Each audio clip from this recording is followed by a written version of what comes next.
Hi everyone, welcome back to Infinite Math Help Squared. This video is going to focus on the rotations portion of transformations. And when you think about rotations in math, you can think about turns. For example, a door turning on its hinged. What the door is turning around is fixated, which are the hinges. And you're going to see that with the objects that we rotate. Okay, we're looking at a triangle ABC, and they would like us to rotate it 90 degrees clockwise around the origin. Now, the reason why I'm emphasizing those three is because with any rotation, you're always going to need these three things or these three pieces of information. You're always going to need to know what direction it's turned in, and this is if you're identifying the transformation or if you're performing it. You'll need the direction, which is clockwise or counterclockwise. You're going to need the amount of degrees. Typically, your multiples of 90 are very popular. Also the 180 we're going to do. Half of 90, and then I would say these multiples of 30 are also popular. Those are the ones that you normally see. It's very rare to see anything outside of those. Not impossible, obviously, but just rare. Okay, direction, degrees, and then last but not least, it will be your center. This is very important. We just talked about a center being fixated or turning around a fixated point. So there is a center of rotation. Now, we're performing the rotation, and they're telling us that our center that's fixed is going to be the origin right over here. And we are rotating 90 degrees, so lucky for us, we're on the coordinate plane, which has the box grid behind it, which a square is made up of 4 90-degree angles. Very convenient. And I'll show you this in the applet once we do it by hand. One strategy that will be the same that was used in the reflection video. Equidistant and counting, but in different directions. So like in a line of reflection, you were equidistant, but on the other side of the line. Over here, we're going to do the same thing. We will be equidistant, but we will be equidistant from the center. What would that look like for, let's say, point A? Point A right now is at 2, 2. Well, to get to the center, I would have to come down 2 units, and I would have to move over 2 units. Right? We're not going to use the slant distance, the shorter distance. This is a grid X and Y, so we're going to use it to our advantage. Down 2, left 2. Well, how do I know where to go, the 2 and the 2? This is how you know. It's asking us to go 90 degrees, and it's asking us to go clockwise. Clockwise is going to be this way, right? Like the clock. And we know that 90-degree angles make L-shaped figures or T-shaped figures, right? Because they're perpendicular to each other. Okay, so that means if I was to make an L with the A and the center, I have to be around here somewhere. So now I know where to go, right? I'm going to move down the 2 and then right the 2 so that I can be in this area to make the angle. All right, that puts us right here, and that puts A prime at 2, negative 2. Okay, now B is nice because B is our center. B is at the origin, and we said that the center is fixed, so that doesn't have to change. Let's take a look at C. To get to the center, I'm only moving the 2 units laterally, which means you're going to have to move the 2 units vertically because you want to make the perpendicular angle. You want to make this 90-degree angle. So you think about it from pre-image to center to image. Pre-image to center to to image. Okay? That puts my C prime at 0, negative 2. Let's sketch it.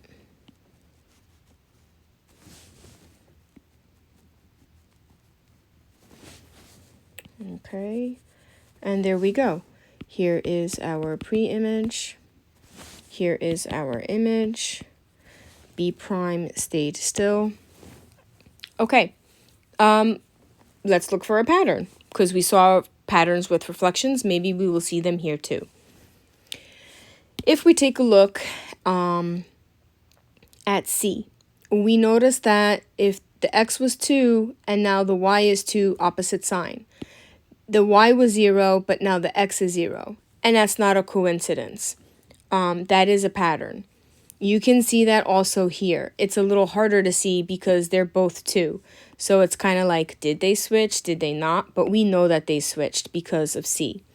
So switching and making the opposite sign, right? I have patterns for you that I will go back to and show you. But we just looked at 90 degrees around the origin clockwise. And yes, they swap places and the X is the opposite sign. Not a coincidence. Definitely a pattern. Okay. Let's take a look at what would happen if instead of rotating it 90 degrees, we rotate it 180 degrees. Okay, well, same rule will apply. I'm going to want my pre-image to pass through the center and make the angle that's required. For 180, it's supposed to make a straight line, which means A prime should be somewhere over here. Okay, let's find out exactly where. 1, 2, 1, 2. Okay, 1, 2, 1, 2. Boom, right here. This is A prime. How about, okay, B is nice because it's staying still again. C is 2, 0. 1, 2. And where is it supposed to make the 180? Remember, pre-image, center, and then image. And it has to make a 180 degree straight line. So that actually means I should be somewhere over here. Okay, specifically how far? Well, 1, 2, 1, 2. Perfect. Here we go, and we can sketch. Okay. All right. It's labeled. Here is your pre-image. Here is your image. And voila, it's finished. Now, there is one thing worth noting here. If it had sent counterclockwise, we would have actually ended up in the same spot because it's 180 degrees. I'll prove that to you right now on the applet. Oops. I can swear I hit move. That's much better. Scroll down to our transformations, and I would like to rotate this figure around the origin. I would like it. Now, we did clockwise together, so let's make this 180 counterclockwise, and you'll see it's in the same spot. Again, not a coincidence. With 180 degrees, it's not going to matter. Let's see. Let's do the same one that we did before, the 90 degrees, but let's go counterclockwise. And actually, since we're on the coordinate plane 90 degree grid, let's just go around in a circle. Let's see. I encourage playing with the applet because you could actually make pretty cool looking stuff. Okay, rotate this figure around the origin. Let's do ours first. 90 clockwise, and that's the one that we did. Let's do it again. But this time, let's go 270.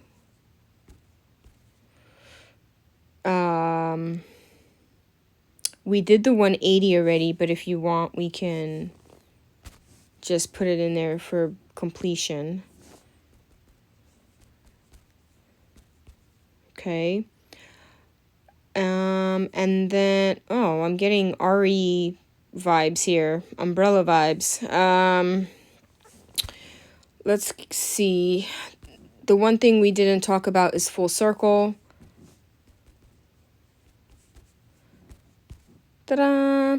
Oh, wait a second. What just happened? Let's try that again. Maybe I clicked something wrong. Oh, wait. Okay.